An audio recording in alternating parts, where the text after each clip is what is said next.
Now, it's no secret that people have a hidden agenda against Sophie Cunningham. Sophie Cunningham has become the new punching bag for the WNBA.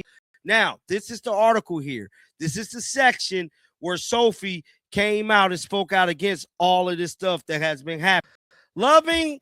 Love her or hate her, Sophie Cunningham won't be ignored. This is the article right here that they did on Sophie. People are assuming louder now, so loud that for Cunningham is background noise that there has been.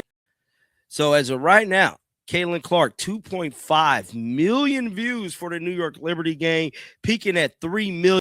Just like I told y'all before, whenever I was up there, she was showing love to the fans. I don't get why people dislike her so much.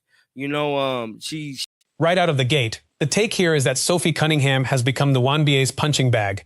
Dragged for the finger point, dragged for the data center's post, and now dragged again for a new comment. That's a real pattern worth naming.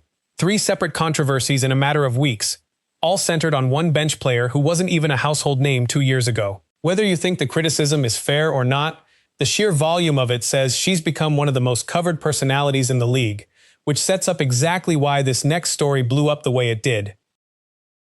Sophie for the finger pointing. Ain't nobody want to license that. They got mad with Sophie for calling out these streaming AI things with the AI forms.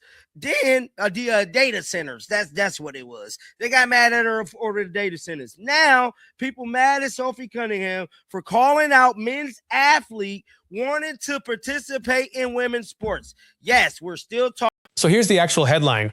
Sophie Cunningham has spoken publicly about competitive fairness for women and girls in sports relative to transgender athletes. One of the most contested topics in sports policy right now, not something invented for this video. My take is simple. This isn't some fringe internet argument anymore. It just came off a Supreme Court term where the justices ruled on state-level sports bans, so a WNBA player weighing in was always going to be national news the second it hit print. Let's get into what she actually said. Sophie for the finger pointing. Ain't nobody want to license that. They got mad with Sophie for calling out these streaming AI things with the AI forms.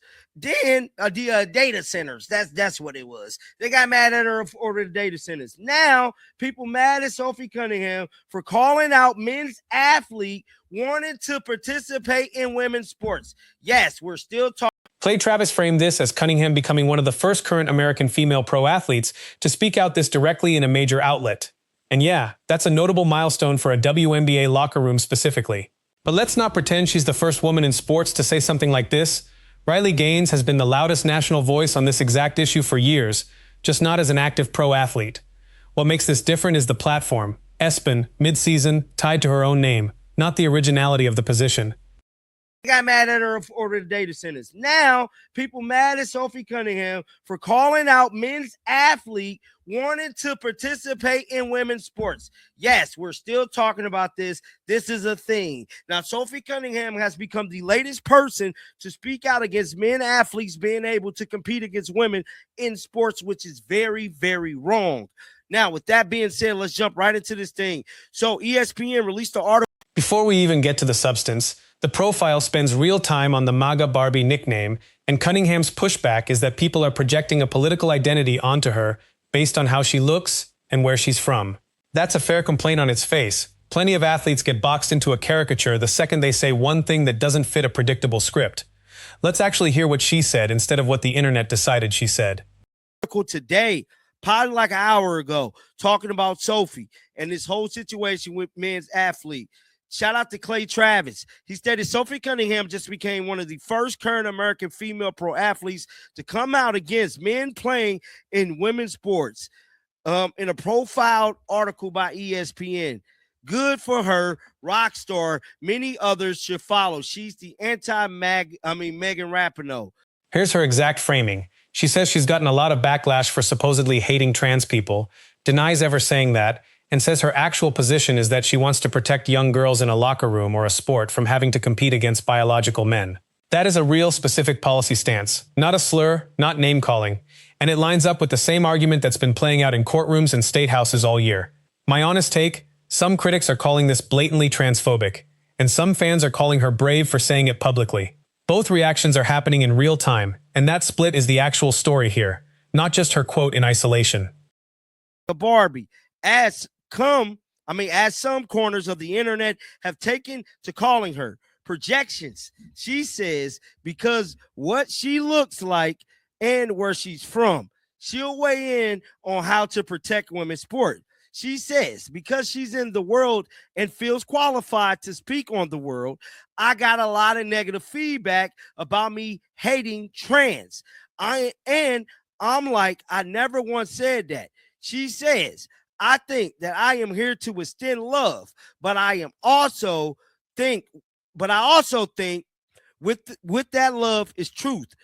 ESPN didn't bury this. They built a full exclusive profile around her. Love her or hate her, Sophie Cunningham won't be ignored. That headline alone tells you where her media value sits right now. She doesn't need to be the best player on the floor to be the most talked about one. Love it or hate it. That's real cultural currency in a league that's still fighting for mainstream attention. And it's part of why this profile ran the way it did, instead of getting buried on page 6 of the website.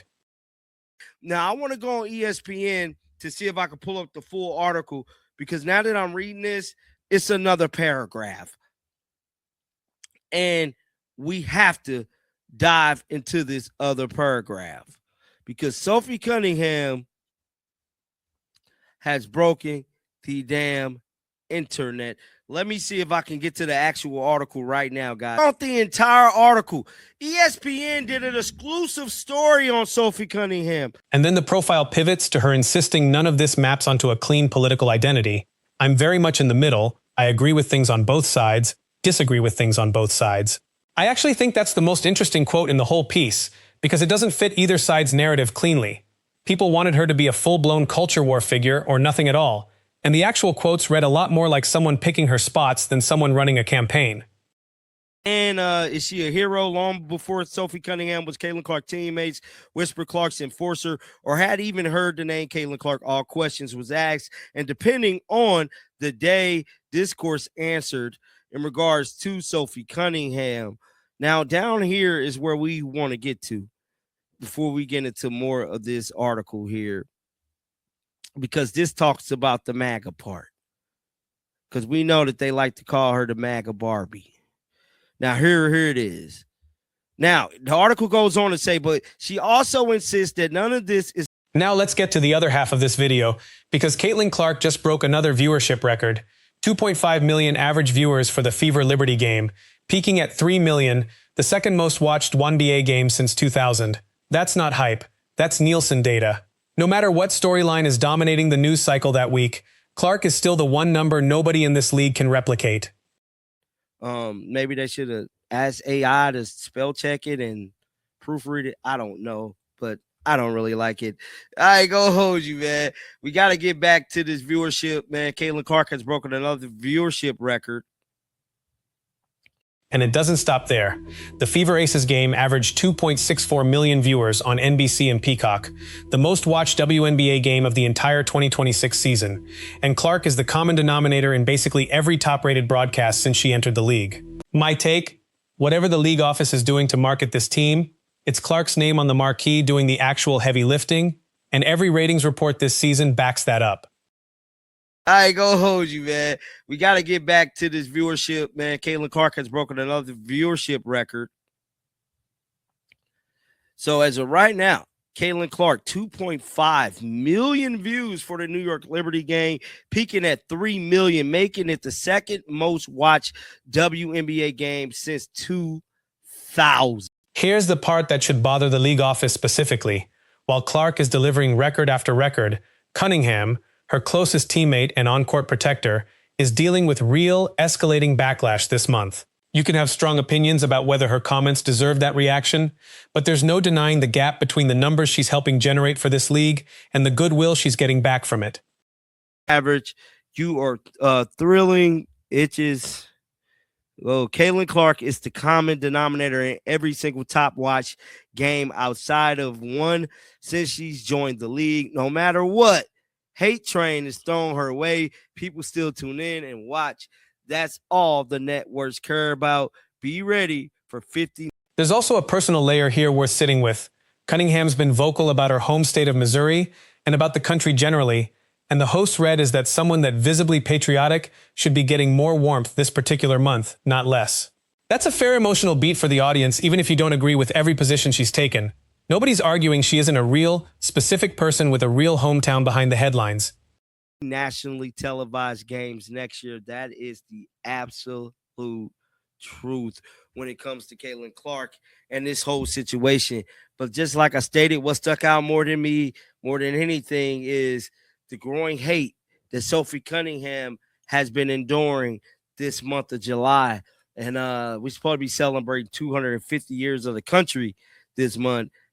Close it out with the actual receipts on her career. She made her name as a bench player who worked her way into being one of the most recognizable faces in the league, without copying anyone else's persona to get there. Say what you want about any specific opinion she shared this year. That part of the story is just true, and it's worth separating from the debate everyone's currently having about her. This month of July, and we're supposed to be celebrating 250 years of the country this month. And to me, as patriotic as Sophie is, you would think she'll be getting more love with it being 250 years of the U.S. of A. And she's always showing love to the country. She always showing love to my home state of Missouri. I like Sophie. Just like I told y'all before, whenever I was up there, she was showing love to the fans. I don't get why people dislike her so much. You know, she made a name for herself as a bench player, and anybody that's hating